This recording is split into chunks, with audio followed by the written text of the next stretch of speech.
Hi, I'm Tyler Jones, and I am a University of Florida IFAS photographer.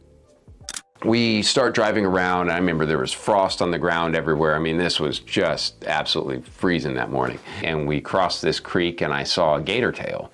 I said, "Oh, stop the cart, stop the cart." And so he stops the cart, and we jump out, and I run over to this creek and look down, and there's a large gator, and like probably a 10-footer. And so I got down on my belly and basically started crawling down this embankment through the grass to get really close to the gator. Essentially a couple feet from the gator's head, with my camera taking these pictures and thinking, what the heck am I doing? That thing didn't even flinch or move a muscle. I was delighted. I got a photo that I really liked, and that is this one right here. We liked the photo so much that it adorns the cover of our 2026 IFAS Extension calendar.